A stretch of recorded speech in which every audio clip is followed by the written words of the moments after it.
নমস্কার, good evening. আমি ইলমাস সৈয়দ আর আপনারা দেখছেন দ্য বিগ স্টোরি। ভারত যখন বিশ্বমঞ্চে মাথা তুলে দাঁড়াচ্ছে, ঠিক তখনই ভারতের শিরদাঁড়া ভেঙে দেওয়ার এক আন্তর্জাতিক ষড়যন্ত্র ডালপালা মেলছে। একদিকে আমাদের সীমান্তের ওপারে বসে ড্রোন আর ড্রাগের জাল বিছিয়ে পাঞ্জাবকে অস্থির করার চেষ্টা, আর অন্যদিকে ভারতের মহাকাশ গবেষণার গর্ব আমাদের ইসরোর তাদের নির্ভরযোগ্য রকেট পিএসএলভিকে মাঝ আকাশে অকেজো করে দেওয়ার ছক। এই দুটো কি নিছকই সমাপতন, নাকি এর পেছনে রয়েছে কোনো গভীর ইন্টেলিজেন্স গেম? আমাদের গর্বের ইসরো কি আজ বিদেশি শক্তির নিশানায়? কেন বারবার থার্ড স্টেজে গিয়েই ভেঙে পড়ছে আমাদের রকেট? আজ উত্তর মিলবে। গত 12ই জানুয়ারি শ্রীহরিকোটা থেকে উড়েছিল পিএসএলভি C-62, সঙ্গে ছিল 16টি স্যাটেলাইট। কিন্তু 8 মিনিট পরেই সব শেষ। রকেট তার নির্দিষ্ট পথ থেকে বিচ্যুত হয়ে সাগরে তলিয়ে গেল। ঠিক একই দৃশ্য আমরা দেখেছিলাম গত বছর মে মাসে C-61 মিশনের সময়। ভাবুন তো, যে রকেটকে ইসরোর ওয়ার্কহর্স বলা হয়, সেই রকেট কেন বারবার একই জায়গায় গিয়ে ফেল করছে? কানাডার মাটিতে বসে ভারত বিরোধী স্লোগান উঠছে, আর মহাকাশে ভারতের গোয়েন্দা স্যাটেলাইট নিখোঁজ হয়ে যাচ্ছে। কি লুকোচ্ছে পাটোয়া আর পশ্চিমা শক্তিগুলো? চোখ রাখুন, কারণ আজ বিগ স্টোরি এই নিয়ে।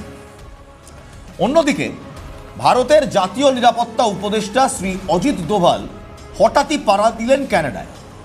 কেন? কারণ কানাডায় এখন ভারতের বিরুদ্ধে খালিস্তানি সন্ত্রাসবাদের প্রধান চরণভূমি সেই কানাডা। খালিস্তানি সন্ত্রাসবাদীরা এই কানাডাতে গিয়েই লম্ফঝম্প করছে।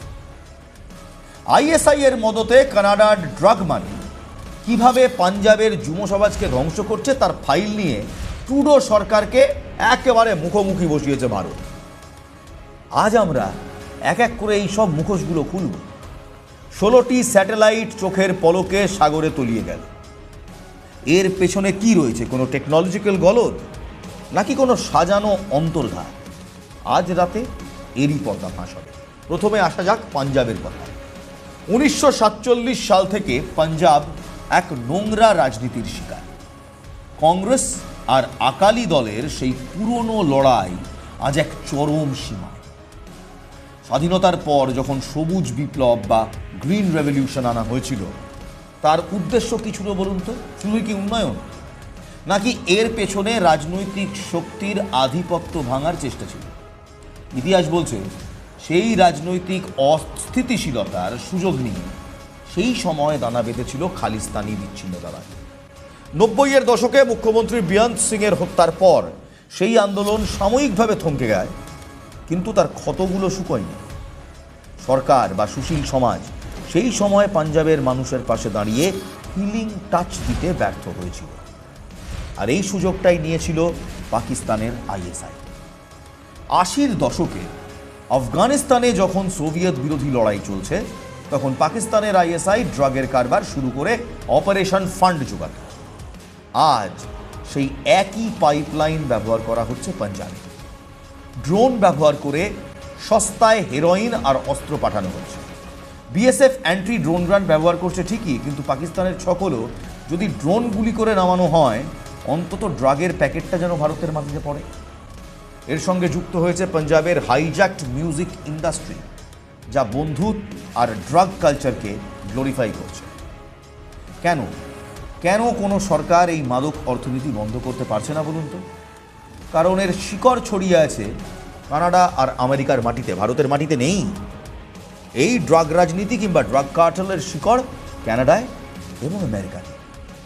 6 এবং 7 ফেব্রুয়ারি অজিত ডোভাল কানাডায় গিয়ে স্পষ্ট জানিয়ে দিয়েছেন, ভারত আর কোনো দ্বিচারিতা সহ্য করবে না।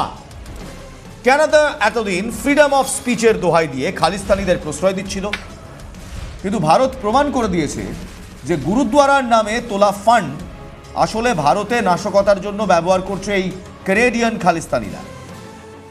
অজিত ডোভাল প্রস্তাব দিয়েছেন এক নিউ সিকিউরিটি ফ্রেমওয়ার্কের। কি রয়েছে এই নিউ সিকিউরিটি ফ্রেমওয়ার্কে? সরাসরি গোয়েন্দা তথ্য আদান প্রদান হবে। ভারত এবং ট্রুডো প্রশাসনের মধ্যে সরাসরি গোয়েন্দা তথ্যের আদান প্রদান হবে। প্রশাসন আজ চাপে রয়েছে। একদিকে আমেরিকার সম্পর্ক ভালো নয়, অন্যদিকে ভারতের মতো বিশাল বাজারকে তারা হারাতে পারবে না। ডোভালের এই ভিজিট খালিস্তানিদের শেষ দেখে ছাড়বে? কিন্তু খালিস্তানি চক্রান্ত যখন মাটিতে ব্যর্থ হচ্ছে, তখন কি হানা হচ্ছে আমাদের মহাকাশ স্বপ্ন? ইসরোর পিএসএলভি C-62 রকেটের ব্যর্থতার পেছনে রহস্যটা আসলে কি? শুনুন তা আসল রহস্য। ইসরোর পিএসএলভি 30 বছরের নির্ভরযোগ্য ঘোড়া, নির্ভরযোগ্য রকেট। এই পিএসএলভি যান ধরেই আমাদের একের পর এক রকেট মহাকাশে গিয়েছে। কিন্তু 12ই জানুয়ারি যে ব্যর্থতা হলো, সেটার কারণটা কি? আমরা কি হারালাম জানেন এই ব্যর্থতায়? 16টি স্যাটেলাইটের মধ্যে 16টি স্যাটেলাইট তো আমরা হারিয়েছি। তার মধ্যে সবচেয়ে গুরুত্বপূর্ণ স্যাটেলাইটটির নাম অন্বেষা, যার কোড নেম EOSN-1 অন্বেষা। সূত্র বলছে এই স্যাটেলাইট ছিল ভারতের সংস্থা কিংবা গোয়েন্দা সংস্থা R&AW, অর্থাৎ রয়ের ইন্টেলিজেন্স স্যাটেলাইট ছিল। এবং নেভি ইন্টেলিজেন্স একটি অত্যন্ত স্পর্শকাতর প্রজেক্ট। নেভেল ইন্টেলিজেন্স এবং রয়ের যৌথ স্যাটেলাইট ছিল এই অন্বেষা। অত্যন্ত গুরুত্বপূর্ণ একটা সিক্রেটিভ প্রজেক্টের স্যাটেলাইট। ভারতের প্রতিরক্ষা ব্যবস্থার একটি অতি শক্তিশালী চোখকে অন্ধ করে দেওয়া হলো কক্ষপথে পৌঁছানোর আগে। লঞ্চের 8 মিনিট পর যখন রকেটটি স্টেজ 3-তে ছিল, তখন হঠাৎ যান্ত্রিক বিচ্যুতি। আগে কোনোদিন হয়নি। যে পিএসএলভি বারংবার ফেল প্রুফ রকেট ডেলিভারি করেছে, সেই পিএসএলভি 12ই জানুয়ারি হঠাৎ করে স্টেজ 3-তে ভারতের একটা অত্যন্ত গুরুত্বপূর্ণ স্যাটেলাইট অন্বেষা স্যাটেলাইট, যে বা EOSN-1 স্যাটেলাইট, যেটা নেভেল ইন্টেলিজেন্স এবং রয়ের ইন্টেলিজেন্স দেয়, সেই স্যাটেলাইট নিয়ে যাচ্ছিল। সেই রকেটটি হঠাৎ করে স্টেজ 3-তে গিয়ে যান্ত্রিক বিচ্যুতি। রকেটটি অনিয়ন্ত্রিতভাবে ঘুরতে শুরু করলো এবং সিগন্যাল হারিয়ে ফেললো। কোনো দিন হয়নি। হলো গত বছর পিএসএলভি 61-এর সঙ্গে এবং এবছর পিএলভি C-62-র সাথে। কেন? 18ই মে 2025 পিএসএলভি C-61 এবং এবছর 12ই জানুয়ারি 2026 পিএসএলভি C-62। এই দুটো রকেটের সাথে হঠাৎ করে স্টেজ 3-তে যান্ত্রিক বিচ্যুতি। দুটো ক্ষেত্রে একই সমস্যা, বিশ্বাস করুন, সেম টু সেম। একেবারে থার্ড স্টেজে গিয়ে সব গুবলেট। আমাদের প্রশ্ন, থার্ড স্টেজেই কেন? নিছকই যান্ত্রিক ত্রুটি? আর শুনুন, যান্ত্রিক ত্রুটিটা আমরা বিশ্বাস করব না, কারণ ইসরো কোটি কোটি টাকা খরচা করে একটা প্রজেক্ট কিংবা একটা মিশন রেডি করে। যান্ত্রিক ত্রুটি থাকার কোনো জায়গাই নেই। রানস হয়, ড্রাই রান হয়, একের পর এক রিহার্সাল হয়। যান্ত্রিক ত্রুটি থাকলে অনেক আগেই জানাই। থার্ড স্টেজে গিয়ে যান্ত্রিক ত্রুটি হবে, বিশ্বাস করুন, এটা আমরা মানব না। যখন আমরা রোভার পাঠিয়েছিলাম চাঁদের সাউথ অ্যাক্সিস ল্যান্ডিংয়ে, তখনও এরকম একটা যান্ত্রিক ত্রুটি হয়েছে। কেন? কারা রয়েছে এর পেছনে? তাই তো প্রশ্ন করছি, এটা কি নিছকই যান্ত্রিক ত্রুটি, নাকি ভারতের গোয়েন্দা ব্যবস্থাকে অন্ধ করে দেওয়ার এক আন্তর্জাতিক চক্রান্ত? সিআইএর পুরনো ইতিহাসের দিকে কি আমাদের একবার তাকাতে হবে? আলবাত তাকাতে হবে।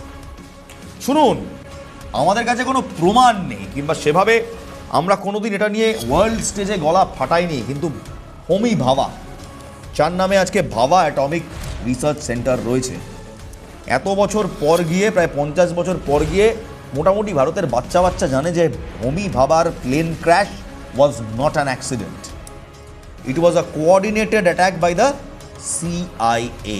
কারণ আমরা সেই সময় পরমাণু অস্ত্র বানাচ্ছিলাম, নিউক্লিয়ার ওয়েপন বানাচ্ছিলাম, এবং CIA এবং আমেরিকা সেটা পছন্দ হয়নি, দাদাগিরি করতে হবে। এমনকি আমরা যখন পোখরান টেস্ট করছিলাম সেই সময় সিআইএর গোয়েন্দা স্যাটেলাইট বারবার আমাদের মাথার ওপর ঘুরছিল, এবং কি লাস্ট স্টেজে গিয়ে আমাদের নিউক্লিয়ার টেস্ট বানচাল করার চেষ্টা করেছিল, পারেনি। আব্দুল কালামের বুদ্ধিমত্তার জন্য এটা হয়নি, এবং অবশ্যই ইন্দিরা গান্ধী এবং পরবর্তীতে অটল বিহারী বাজপেয়ী তাদের বুদ্ধিমত্তার কারণে, and one major of the army who remains unnamed, তাদের বুদ্ধিমত্তার কারণে তারা সেটা করতে পারে। আমরা যতবার প্রগতির দিকে এগিয়েছি, এই স্পেস মিশন নিয়ে সবচেয়ে বড় দাদাগিরিটা করেছে নাসা, টু সাম এক্সটেন্ট রাশিয়াও করেছে। বিশেষজ্ঞরা বলছেন এটা সাবোটাজ বা অন্তর্ঘাত, এবং এই সাবোটাজ বা অন্তর্ঘাত হওয়ার প্রবল সম্ভাবনা আছে। মহাকাশ গবেষণার ক্ষেত্রে যখন ভারত প্রাইভেট সেক্টরকে খুলে দিয়েছে, তখন অনেক বিদেশি শক্তি ভারতের এই আধিপত্য সহ্য করতে পারছে না। 1961 সালে মার্কিন সংস্থায় একটা কার্টুন বেরিয়েছিল, একটা ক্লাব, কার্টুনে একটা ক্লাব, সেখানে আমেরিকা বসে আছে, চাইনা বসে আছে, রাশিয়া বসে আছে, ইউরোপের কিছু দেশ বসে আছে, বাইরে একটা গরু হাতে একটা পাগড়ি পরা ভারতীয় দাঁড়িয়ে আছে, এবং ভেতরের লোকগুলো বাইরে এই লোকটাকে দেখে হাসছে। ট্যাগলাইন দেওয়া হয়েছিল, ভারতও চায় স্পেসের মতো এলিট ক্লাবে আসতে। আমরা পরিহাসটা সহ্য করেছিলাম, কিন্তু বিশ্বাস করুন তারপর আজ ভারত দেখিয়ে দিয়েছে প্রথম মার্সে গেছি আমরা। কোনো বড় দাদার এত ক্ষমতা হয়নি, বুঝলেন? ভারত আজ এলিট স্পেস ক্লাবের one of the biggest players. আর শুধু তাই নয়, 2025 সালে এই কলকাতা শহরের ফোর্ট উইলিয়ামে যে জয়েন্ট কমান্ডার্স কনফারেন্স হয়েছিল, যেখানে নরেন্দ্র মোদী নিজে এসেছিলেন এবং দেশের প্রতিরক্ষা মন্ত্রী রাজনাথ সিং ছিলেন, সেখানে স্পেস ডক্ট্রিন, ভারতের স্পেস ওয়ারফেয়ার ডক্টরিন নেওয়া হয়েছে, এবং বলা হয়েছিল চতুর্থ ডোমেন আমাদের এই মুহূর্তে ল্যান্ড, সি, এয়ারের বাদে স্পেস। সেই কারণে আমাদের প্রশ্ন, এটা ষড়যন্ত্র নয় তো? এই ষড়যন্ত্র হতে পারে মাইক্রোস্কোপিক লেভেলে। রকেটের থার্ড স্টেজের কোনো একটি ক্ষুদ্র যন্ত্রাংশকে ম্যানুফ্যাকচারিংয়ের সময়ই এমন কোনো ত্রুটিতে ঢুকিয়ে দেওয়া হয়েছে যা কেবল মহাকাশের প্রচণ্ড তাপ আর চাপেই সক্রিয়। কিংবা জানালি বা ফুয়েল, সেখানে কি এমন কিছু মেশানো হয়েছে যা সঠিক দহন বা ইভেনলি বার্নিং হতে দেয়নি? ভারতের এনটিআরও এখন প্রতিটি সাপ্লাই চেন খতিয়ে দেখছে যে কীভাবে হলো। একটা থার্ড পার্টি এনটিআরও, তারা এই মুহূর্তে পুরো খতিয়ে দেখছে যে হঠাৎ করে থার্ড স্টেজে গিয়ে এই রকেটটা কেন ভেঙে পড়লো। স্পেসিফিকলি যখন এই পিএসএলভির ভেতর অন্বেষা কিংবা EOS-N1 ভারতের স্পাই স্যাটেলাইট ছিল। ভারতের স্পেস ইকোনমি এখন কয়েক বিলিয়ন ডলার, আর তাতেই কি গাত্রদাহ হচ্ছে পশ্চিম দেশগুলো? কারা চাইছে না ভারত মহাকাশের রাজা হোক? ইতিহাস ভুলে গেলে চলবে না। অতীতে ভারতের ন্যাম্বি নারায়ণের মতো বিজ্ঞানীদের হেনস্থা করার পেছনে সিআইএর হাত থাকার অভিযোগ উঠেছে। আজ যখন ভারত চন্দ্রযান আর গগনযান নিয়ে স্বপ্ন দেখছে, তখন কি সেই পুরনো শক্তিগুলো আবার সক্রিয় হচ্ছে? ইসরোর সাম্প্রতিক 6টি লঞ্চের মধ্যে 3টি ব্যর্থ হয়েছে, অর্থাৎ ফেলিওর রেট 50%। এটা ইসরোর স্ট্যান্ডার্ডে ভাবাই যায় না। বাণিজ্যিক লঞ্চ মার্কেটে ভারতের বিশ্বাসযোগ্যতা নষ্ট করাই কি এর আসল উদ্দেশ্য? ইসরোর ইতিহাসে প্রথমবার তদন্তে এবার এমন এক পদক্ষেপ নেওয়া হচ্ছে যা আগে কখনো নেওয়া হয়নি। ইসরোর বাইরে থেকে বিশেষজ্ঞ আনা হচ্ছে। তারা কি এমন কিছু খুঁজে পেয়েছে যা আমাদের বিজ্ঞানীদের নজর এড়িয়ে গিয়েছিল? কি সেই গোপন তথ্য? কি খুঁজে পেল তারা? কেন বাইরে থেকে বিশেষজ্ঞ এনে লঞ্চ ফেলিয়ার অ্যানালাইজ করা হচ্ছে? কারা সাবোটাজ করছে? থার্ড ফেজে গিয়ে কেন আমাদের রকেট বিভ্রান্তিকর অবস্থায় শেষ হয়ে যাচ্ছে? Ladies and gentleman, these are big questions.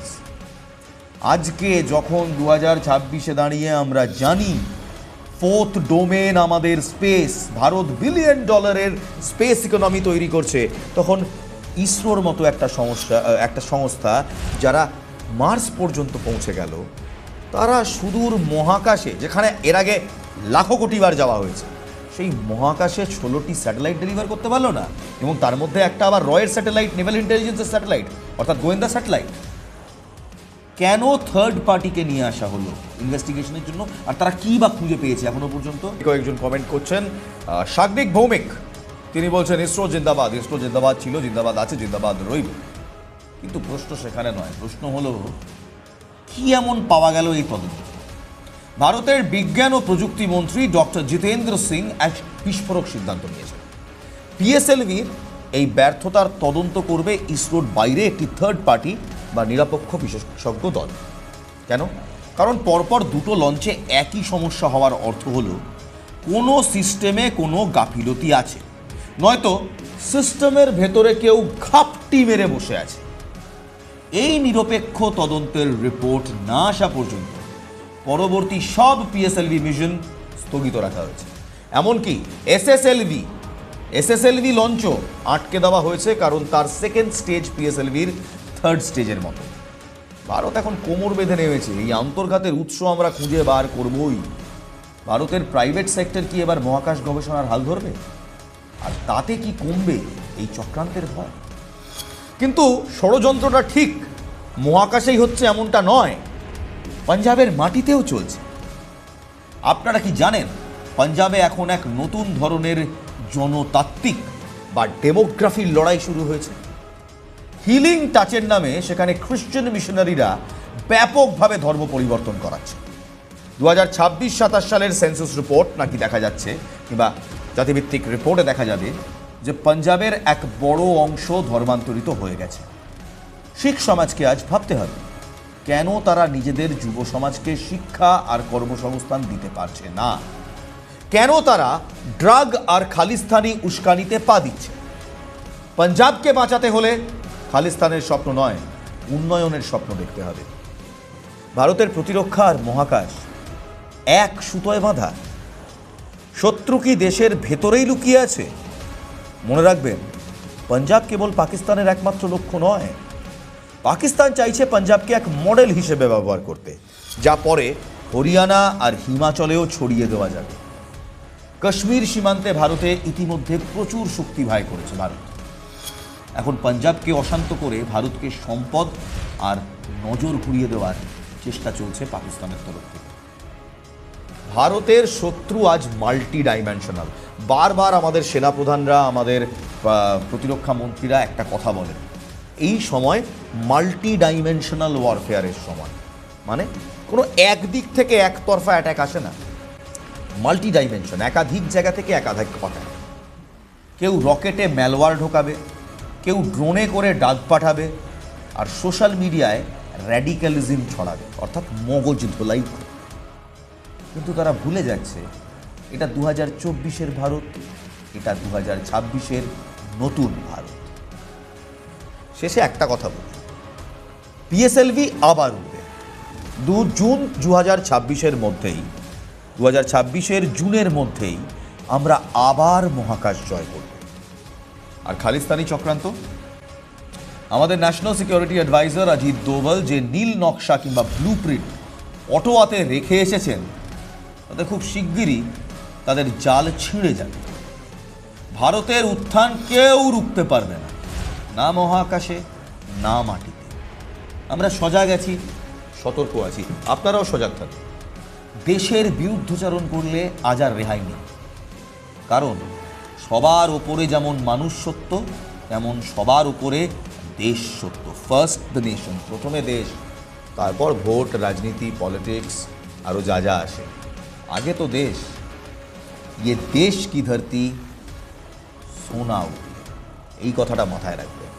এই মাটি আমার আপনার সবার মা। আমরা তো পঞ্চতত্ত্বে বিলীন হওয়ার জন্যই এসেছি।